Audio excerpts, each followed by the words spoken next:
Bismillahirrahmanirrahim. Assalamualaikum warahmatullahi wabarakatuh. Waalaikumsalam warahmatullahi wabarakatuh. Alhamdulillahirabbil alamin. Allahumma shalli wa sallim wa barik ala sayyidina Muhammadin wa ala alihi wa ashabihi ajmain, amma ba'du. Fa ya ibadallah ittaqullaha haqqa tuqatih wa la tamutunna illa wa antum muslimun. Rabbi a'udzubika min hamazati syayatin wa a'udzubika rabbi ayyahdurun. Shadaqallahu nadim. Ikhwafillah yang dimuliakan oleh Allah Subhanahu wa taala, alhamdulillah kita panjatkan puja dan puji syukur kehadirat Allah atas semua limpahan nikmat yang telah Allah curahkan sehingga kita masih bisa berkumpul bersama dalam konten kami untuk membahas hal-hal yang memang menarik, yang perlu kita kaji, yang termasuk terkini ya, atau kekinian gitu ya, dalam dunia dakwah kristologi tentunya ya. Salawat dan salam semoga terlimpah dan tercurah kepada suasana junjungan kita tercinta, suri teladan kita, Nabi kita Muhammad SAW, serta keluarga, para sahabat dan para pengikutnya. Mudah-mudahan termasuk kita semua sebagai umat Nabi yang berharap mendapatkan syafaatnya di yaumil qiyamah. Sebelum kita awali, mari sama-sama kita mulai dan baca basmalah. Bismillahirrahmanirrahim. Ada satu pertanyaan yang sering muncul. Ini sering disampaikan oleh orang-orang Kristen kepada kita umat Islam. Benarkah Al-Quran itu adalah karangan dari Nabi Muhammad SAW ya?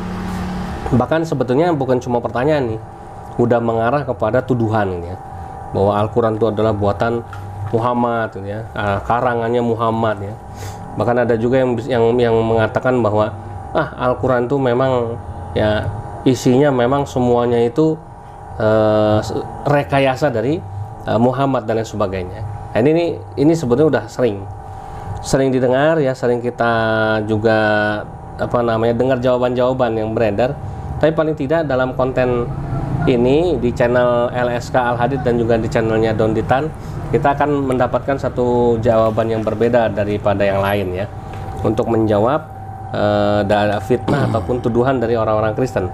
Kalau dari orang Islam sih jelas ya, bahwa Nabi Muhammad bukan pengarang Al-Quran, Nabi Muhammad bukan yang membuat Al-Quran, Nabi Muhammad bukan yang menciptakan Al-Quran ya. Tapi Nabi Muhammad adalah Nabi yang mendapatkan wahyu untuk menyampaikan isi dari Al-Quran itu yang sudah disampaikan oleh Allah Subhanahu wa taala, sebagaimana dalam Al-Quran ya kan dikatakan bahwa wa mayantiqu anil hawa in huwa illa wahyu yuha, bahwa tidaklah Nabi Muhammad itu menyampaikan sesuatu kecuali semuanya adalah wahyu dari Allah. Karena memang Nabi Muhammad sebagai Rasulullah, utusannya Allah. Jadi apa yang dia sampaikan, apa yang beliau ajarkan, apa yang beliau sampaikan kepada umatnya, semuanya murni berdasarkan wahyu yang diterima oleh beliau ya, dari Allah langsung melalui malaikat Jibril alaihissalam. Baik, untuk lebih detail dan panjang lebarnya kita akan membahas bersama Uncle Bob kita, Pak Don Ditan ya. Assalamualaikum Pak Doni. Waalaikumsalam. Seperti biasa ya, kita menjawab tuduhan ini. Apa jawaban yang kalau orang jawab makjelb ini yang bisa kita berikan? Silakan Pak Doni. Jadi gampangnya mau begini, ada nggak pengakuan Nabi Muhammad SAW dia yang mengarang Quran? Nggak ada. Nah, sekarang kalau menurut Ustaz Yusuf kira-kira jawabannya apa? Mungkin nggak Quran itu dikarang oleh Nabi Muhammad SAW? Nggak mungkin ya. Sebabnya? Banyak, misalnya contoh Nabi Muhammad itu seorang yang umi gitu, satunya kan. Nah, kemudian yang kedua, pada waktu itu zaman itu kan zaman serba sastra yang level tinggi gitu ya. Sementara Nabi Muhammad itu bukan seorang sastrawan dan lain sebagainya. Itu mungkin antara lain gitu ya. Bahkan Nabi Muhammad pernah membacakan Quran di depan seorang penyair. Ya, betul. Seorang juara penyair, sastrawan terkenal ya, dari suku Quraisy ya. Iya. Juara penyair itu tahu bahwa ini nggak mungkin buatan karangan manusia Muhammad, gitu. Iya, nggak mungkin karangan manusia loh, bukan karangan Nabi Muhammad SAW. Iya. Ini nggak mungkin karangan manusia gitu. Mereka mengakui bahwa itu bukan karangan manusia, tetapi mereka tetap mengingkari gitu loh. Ya, karena mungkin apa, bisnis, politik dan segala macam ya. Selain itu kira-kira apa lagi? Apalagi ya kira-kira? Apa kira-kira? Satu ya, tadi Nabi Muhammad SAW tidak pernah mengaku dia mengarang ya. Betul.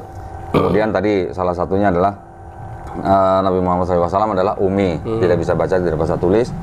Mungkin itu adalah memang kondisi yang diatur atau dipersiapkan oleh Allah ya.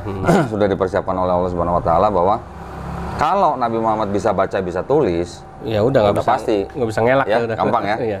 Nah, Tapi justru karena Nabi Muhammad SAW dia tidak bisa baca, dia tidak bisa tulis, makanya orang mau menuduh susah. Betul, betul. Gitu kan? Apalagi yang dibacakan oleh Nabi Muhammad SAW di depan seorang juara penyair sekalipun, juara penyair itu sampai mengakui bahwa tidak mungkin ini adalah karangan manusia, gitu kan?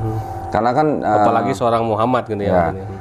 Karena kan bangsa Arab sendiri, khususnya di suku Quraisy itu kan mereka sudah mengenal yang namanya syair. Ya, mungkin 50 tahun, mungkin 100 tahun sebelumnya, mungkin 150 tahun sebelumnya, mereka sudah terbiasa dengan syair-syair. Gitu ya. Mereka duduk di tepi empang juga bisa bikin syair. Gitu. Betul. Pokoknya segala sesuatu dibikin syair lah. Syair, gitu. Ya. Nah, di dalam membuat syair itu, mereka punya semacam kayak aturan-aturan gitu. Iya. Qasidah gitu ya, qasidah. Qasidah itu sebenarnya juga syair. Betul. Syair yang dilakukan gitu. Nah, jadi syair-syair yang mempunyai kaidah-kaidah atau aturan-aturan itu semuanya dilewati oleh Quran. Gitu. Quran ya. Nah, jadi dari mana gitu Nabi Muhammad SAW tuh bisa belajar syair, bisa membaca dengan begitu indah, bahkan yang dulunya bahasa Arab yang digunakan oleh suku Quraisy itu dan beberapa suku yang lain itu ya. Setelah Quran diturunkan, kaget gitu ya. Bahasa Arabnya lebih bagus. Mereka tuh malah mereka kembali mengacu kepada bahasa yang dipakai di dalam Quran gitu ya. Betul. Itu artinya apa? Bahasa Quran itu tingkatnya tinggi sekali gitu, jauh lebih tinggi daripada bahasa yang dipakai oleh orang-orang Arab. Nah, itu hal-hal yang kecil lah ya. Kemudian ada juga yang bilang bahwa wah, Nabi Muhammad SAW itu belajar dari Waraqah bin Nawfal ya. Waraqah bin Nawfal. Kira-kira gimana menurut Tadi Yusuf? Mungkin nggak? Kayaknya sih nggak mungkin ya. Nggak mungkin ya? Iya, mustahil lah kalau belajar sama beliau itu. Kalau Waraqah bin Nawfal kan, dia kan memang disebut sebagai seorang Nasrani gitu ya. Dia menulis yang disebut dengan Injil. Injil itu kan berarti kan perjanjian baru. Iya. Sedangkan Quran diturunkan itu banyak mengoreksi perjanjian perjanjian lama atau Taurat gitu, Taurat dan Zabur gitu. Lagi pula Nabi Muhammad SAW itu hanya bertemu Waraqah bin Nawfal itu hanya 2 kali. Iya.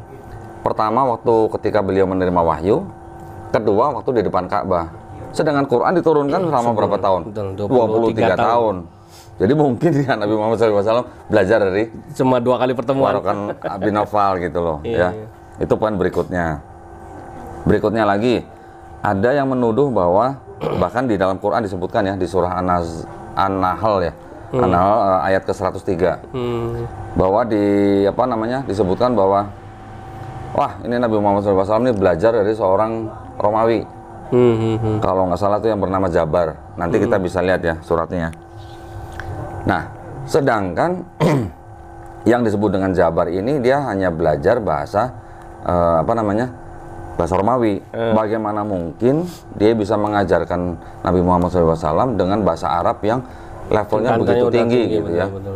Nanti kita bisa lihat atau mau dilihat sekarang boleh ya. Surat 16 ya. Ya, surat 16 mungkin kalau Tadi Yusuf mau bacakan juga boleh. 16 ayat 103 ya. Kita buka.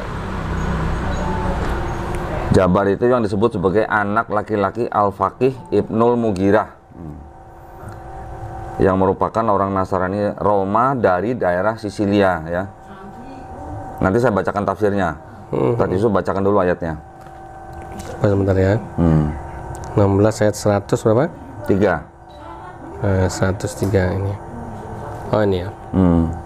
Walaqad na'lamu annahum yaquluna innama yu'allimuhu bashar. Lisanul ladzi yulhidun ilaihi jamiyun wa hadza lisanun arabiyyun mubin. Yang artinya dan sesungguhnya kami mengetahui bahwa mereka berkata sesungguhnya Al-Quran itu hanya diajarkan oleh seorang manusia kepada Muhammad. Bahasa orang yang mereka tuduhkan bahwa Muhammad belajar kepadanya adalah bahasa Ajam. Padahal Al-Quran ini jelas dalam bahasa Arab yang jelas. Ya, disebutkan bahasa Ajam ya. Nah, itu saya bacakan ya dari tafsir web, tafsirweb.com ya, surat An-Nahl ayat 103. Li Yadabaru Ayati atau Markas Tadabur di bawah pengawasan Syekh Profesor Dr. Umar bin Abdullah Al-Muqbil, Profesor Fakultas Syariah Universitas Qasim ya Saudi Arabia. Untuk ayat 103 nih. Dan kami sangat tahu bahwa orang-orang musyrik itu berkata sesungguhnya yang mengajari Muhammad Al-Quran adalah manusia dari anak cucu Adam. Dia adalah anak laki-laki Al-Faqih Ibnul Mughirah yang bernama Jabar, yang merupakan orang Nasrani Roma dari daerah Sisilia. Ya, dia membuat pedang kemudian masuk Islam. Lalu Allah membalas mereka. Bahasa orang-orang yang dituduh dan dihubung-hubungkan atau diindikasikan sebagai yang mengajari Nabi itu adalah bahasa asing. Sedangkan Al-Quran ini menggunakan bahasa Arab yang mengandung penjelasan dan fasahah. Ya. Lalu bagaimana bisa kalian mengklaim bahwa orang Arab diajari oleh orang asing yang bukan orang Arab? Nah, itu adalah tafsir. Ya. Tafsirnya. Oke. Sekarang, jadi kan tidak mungkin Nabi Muhammad SAW belajar daripada orang Roma itu kan. Lagi pula kan tadi saya sebutkan. Ada ini ya, tentang waktu. Periode turunnya Quran itu kan hampir 23 tahun ya. Tidak mungkin juga Nabi Muhammad SAW belajar dari Warokah. Karena Warokah juga hidupnya hanya 3 tahun setelah Nabi Muhammad bertemu itu ya. Apalagi dari orang Roma yang tadi. Si Jabar. Ya, mungkin. Oke. Kemudian, nah, sebelum Quran diturunkan, tadi saya sebutkan bahwa bangsa Arab itu memang mereka sangat terbiasa dengan syair-syair gitu kan ya. Tetapi kalau di dalam hal misalnya seperti kayak aturan perdagangan, terus kemudian aturan warisan, kemudian aturan rumah tangga segala macam, itu kan masih mundur. Iya. Bahkan anak perempuan lahir bisa dikubur hidup-hidup, betul kan? Betul. Setelah Quran diturunkan, masyarakat Arab itu jadi maju atau jadi mundur? Jadi lebih maju. Maju kan? Akhlaknya lebih bagus. Akhlaknya maju. Akhlaknya jadi tambah baik. Betul. Perdagangan juga diatur dengan baik, ya kan?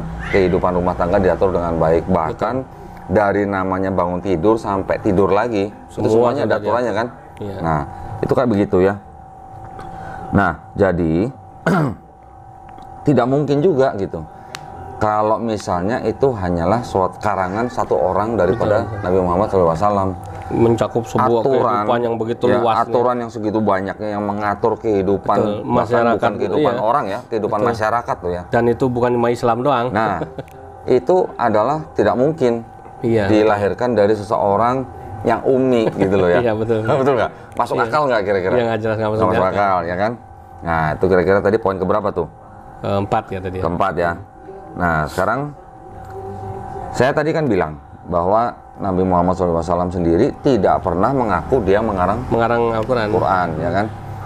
Nah, kalau misalnya Nabi Muhammad SAW itu yang mengarang Quran, mungkin nggak kalau dia yang mengarang terus kemudian dia menegur diri sendiri gitu?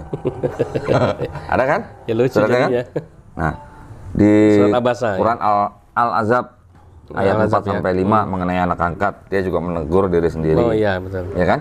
Kemudian di surat Abasa ayat 41, waktu Nabi Muhammad SAW bermuka masam, juga ditegur. Kalau dia mengarang, masa dia negur diri sendiri? Gitu loh. Kan nggak mungkin ya. Kemudian waktu istrinya dituduh, difitnah. Mengapa Nabi Muhammad SAW tidak langsung menjawab? Betul. Mengapa dia harus menunggu 1 bulan? Ya kan? Itu adanya di surat An-Nur ayat 11-20. Nanti para pemirsa juga boleh cek ya. Nah, kemudian kira-kira gini, Nabi Muhammad SAW itu dikenal sebagai orang yang terpercaya, alamin, ya, jujur, sangat jujur gitu ya. Bahkan sebelum beliau diangkat menjadi nabi dan sebelum Quran diturunkan, beliau itu dipercaya sampai untuk memutuskan siapa yang berhak mengangkat batu Hajar Aswad ke Ka'bah. Waktu itu kan suku Quraisy kan ribut nih, suku-suku ini kan berebut nih mau mengangkatkan.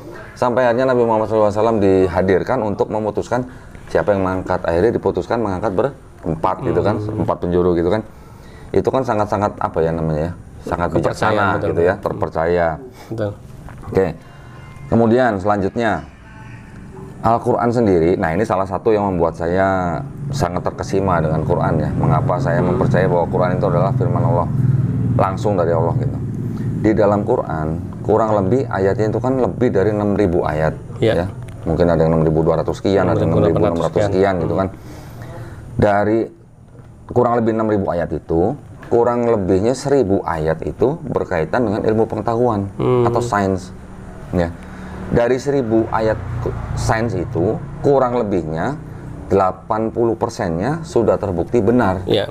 Maksudnya terbukti cocok dengan sains zaman sekarang. Sudah di riset ya. Ya.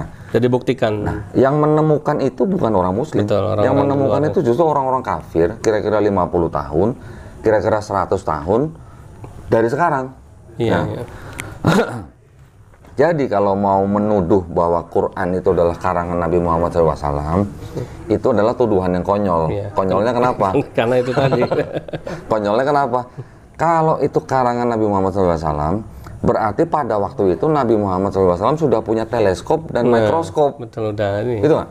Betul. Karena ahli-ahli udah ada alatnya. Ya kan?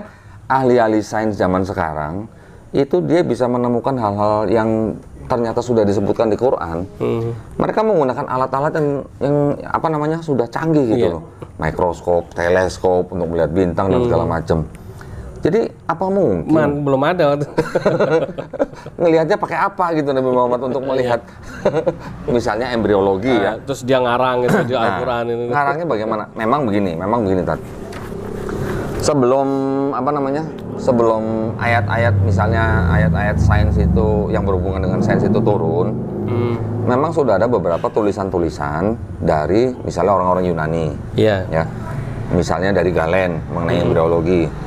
Dia juga menulis apa namanya embriologi itu cukup rinci, tetapi tidak sama dengan yang disebutkan dalam Quran. Ada beberapa poin yang ternyata Quran yang benar, ya. Mengoreksi tulisan-tulisan orang-orang seperti itu, gitu ya. Ada juga apa namanya, misalnya pengetahuan-pengetahuan umum yang diketahui oleh orang-orang yang mungkin ribuan tahun sebelum Quran diturunkan, bahwa mereka sudah mengetahui hal itu, tetapi Quran menurunkan ayat itu sebagai bukti atau ajakan bagi manusia untuk berpikir. Iya. Ini loh, Allah Subhanahu Wa Taala sudah menurunkan ini, sudah menciptakan ini gitu loh untuk manusia gitu ya. Sejak ribuan tahun yang lalu. Nah, maksudnya tapi apa manusia tuh nggak berpikir gitu loh. Betul. Bahwa ini ada Allah Subhanahu Wa Taala gitu sebagai Tuhan Maha Pencipta. Buktinya gitu.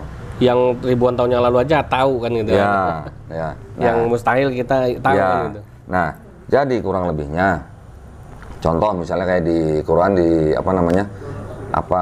Disebut dengan yang tadinya langit dan bumi itu menyatu, kemudian dipisahkan. Teori Big Bang. Itu adalah teori Big Bang, ya. Itu ada di Al-Anbiya 21 ya. Ayat 30. Kemudian ayat 33 mengenai garis edar bumi dan matahari dan bulan. Kemudian Yasin di ayat 40 sama. Di Luqman juga ya, ayat 29 mengenai orbit bumi dan matahari. Az-Zumar juga ya di ayat 5 sama mengenai orbit bumi dan matahari. An-Nazi'at ayat 30 bumi dihamparkan. Kemudian Al-Mu'minun ayat 14 itu mengenai embriologi yang tadi kita bahas ya. Di An-Nisa ayat 56 mengenai saraf sakit di bawah kulit. Itu menarik Tat. Ada seorang dokter profesor kulit masuk Islam gara-gara ayat ini. Gara-gara ayat ini. Tentang saraf kulit. Jadi dia membuat semacam kayak seminar. Dia memberitahukan bahwa ternyata saraf sakit di bawah kulit itu adalah lapisan ketiga katanya. Dia memberitahukan ahli-ahli penyakit kulit semua dipanggil, termasuk yang dari negara-negara Islam. Ternyata dikasih tahu ini udah ada di Quran gitu. Sudah disebutkan gitu. Masuk Islam deh. Udah 1400 tahun yang lalu, Masya Allah. Ya. Ada juga yang mengenai besi di Al-Hadid ayat 25 ya. Dan lain-lain banyak sekali. Kalau mau saya bacakan banyak sekali. Saya sudah catat semua itu. Ada 1000 ayat lebih. 1000 ayat itu udah saya catat semua. Nah, artinya apa? Dengan ayat-ayat yang berhubungan dengan sains itu, mungkin pada waktu ayat ini turun, bangsa Arab itu pada waktu boro-boro mungkin ngerti mungkin nggak ngerti ya. Betul. Jadi mungkin dianggapnya bengong aja ini sesuatu Nabi Muhammad SAW nih gila gitu misalnya, atau ini sihir atau apalah gitu. Dia karena mereka juga memang belum bisa menerima, belum bisa menangkap, dan ternyata ini terjadinya ribuan tahun yang akan datang ya masa mereka gitu kan. Betul. Nah, jadi apa mungkin Quran itu dikarang oleh Nabi Muhammad SAW gitu ya? Jelas nggak mungkin ya. Itu kira-kira jawaban yang sedikit ilmiah lah ya. Iya. Kita nggak bisa bahas satu-satu, akan memakan waktu sangat panjang. Tapi dari situ nanti kita bisa telusuri lagi satu-satu gitu loh. Ya, kira-kira gitu Tat. Iya, Masya Allah, ya. Alhamdulillah ya. Ya kita bersyukur ya bahwa ternyata Al-Quran kita memang tadi walaupun difitnah ya kan, dicoba, tapi Al-Quran mampu. Bagaimana dalam Al-Quran surat Al-Baqarah 24 kan Allah berfirman, Bismillahirrahmanirrahim, wa in kuntum fi raibim mimma nazzalna ala abdina fa'tu bisurati min mislihi wa du'u syuhadakum min dunillahi kuntum shodiqin. Bahwa kalau kamu ada keraguan-raguan terhadap Al-Quran, ya buat aja contoh satu surat aja semisal Al-Quran, panggil tuh orang-orang yang terbaik ya, ahli-ahli di antara kalian ya, satu surat aja gitu ya, kalau kamu mampu. Makanya kata Allah, bahkan jin juga ditantang. Nah, jin juga ditantang ya. Fa'ilam taf'alu wa lan taf'alu fattaquna rallati wa quduhan nas wal jaru, itu kafirin ya. Bahwa ternyata memang dijamin sama Allah tidak akan mampu membuat tandingan Al-Quran ya, Masya Allah. Makanya di sini kita bersyukur bahwa dengan penjelasan yang disampaikan tadi oleh Pak Dondi bahwa Al-Quran mustahil dikarang oleh Nabi kita Muhammad SAW.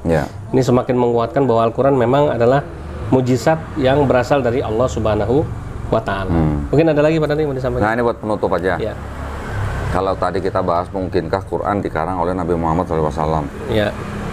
Pertanyaan kita balik nih ke sebelah nih. Mungkinkah Gospel ditulis oleh orang yang bernama Matius, Markus, Lukas, Yohanes? Mungkin nggak kira-kira? Kayaknya nggak mungkin. Kenapa nggak mungkin? Kenapa nggak mungkin? Ya contoh Matius hidup tahun 60 sampai 70, ditemukannya tulisannya 100 tahun 150 Masehi kan begitu. Itu pun salinan. Nah, itu pun salinan kan, bukan aslinya. Bukan aslinya. Nah, itu contoh. Ya, kalau gospel ini yang disebut dengan Matius, Markus, Lukas, Yohanes, itu semuanya ditemukan anonim. Ya. Artinya tidak ada pengakuan juga. Sama sebenarnya dengan Quran, bahwa tidak ada pengakuan dari Nabi Muhammad SAW yang menulis Quran. Yang 4 gospel ini juga tidak mungkin. Maksudnya juga tidak ada pengakuan dari Matius, si penulis-penulis ini. Aku bernama Matius menulis ini, gitu juga nggak ada.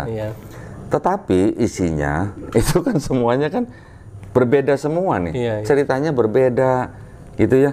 Kemudian ada yang disisipkan, ada yang dipalsukan, gitu. Betul. Itu yang mengakui bukan dari kalangan Muslim, itu yang mengakui malah kalangan sarjana perjanjian baru, ya kan? Nah, mungkin nanti kita bisa bahas sekali-sekali ya, bagaimana proses penemuan gospel itu, seperti misalnya surat-surat yang 4 gospel ini, aslinya itu semuanya sudah tidak ada, ya. Kemudian, karena kan pada zaman itu, kalau misalnya Ustadz punya kitab, kalau saya mau punya kitab yang sama dengan Ustadz Yusuf, nggak ada mesin fotokopi, nggak ada toko buku, nggak bisa disalin. Caranya bagaimana? Saya harus menyalin apa yang ada di kitab itu, saya harus salin. Betul. Nah, itu ada profesi orang-orang yang menyalin. Khusus ya? Khusus, misalnya saya minta siapa si A gitu untuk menyalin kitabnya Ustadz Yusuf misalnya. Nah, pada waktu menyalin, namanya manusia, ada salah nggak? Ya pasti. Pasti ada salah kan? Nah, salinan-salinan itu yang masih ada ditemukan, tetapi juga baru paling cepat itu baru kira-kira 100 tahun setelah pertama kali surat gospel itu ditulis, gitu ya.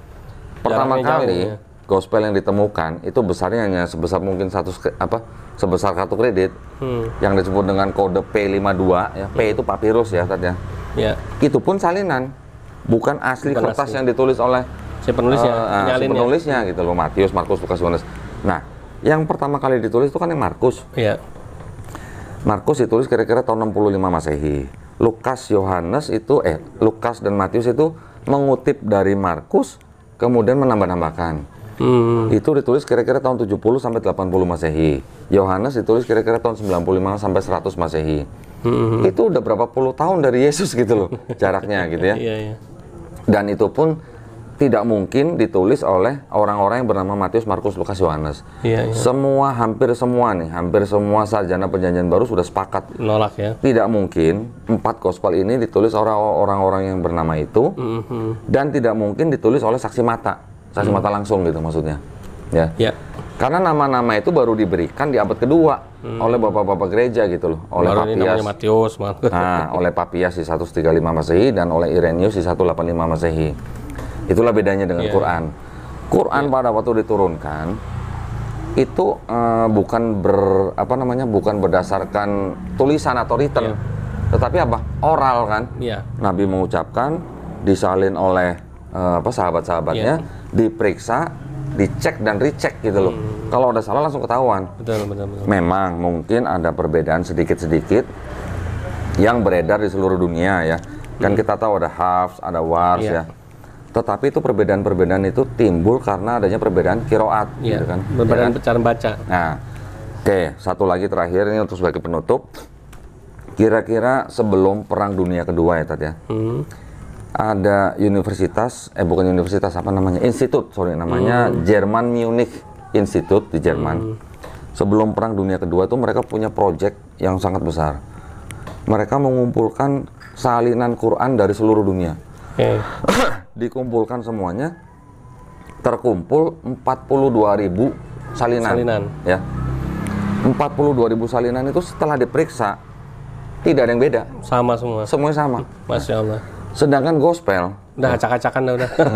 gospel itu dikumpulkan itu kurang lebih ada 24.000 salinan. Tetapi dari 24.000 salinan itu tidak ada dua yang identik, gitu loh bedanya. Dua aja identik. Dua identik aja nggak ada gitu. Dari 24.000, kalau Quran tadi 42.000. Lebih banyak padahal. Semuanya sama. Yang ini 24.000, dua tidak ada yang identik. Masya Allah. Nah, itulah bedanya. Sayangnya proyek itu terhenti karena apa? Kena bom. Untuk kena bom. Jadi orang-orang yang terlibat juga ada yang meninggal, orang-orang kuncinya gitu ya. Saya bacakan ini referensinya ya supaya nanti pemirsa juga bisa cek ya. Jangan ngarang nih kan gitu. Nanti disangkan kita ngarang nih ya. Betul. Tulisan itu dari yang namanya Dr. Hamidullah yang bertemu dengan Dr. Pretzel.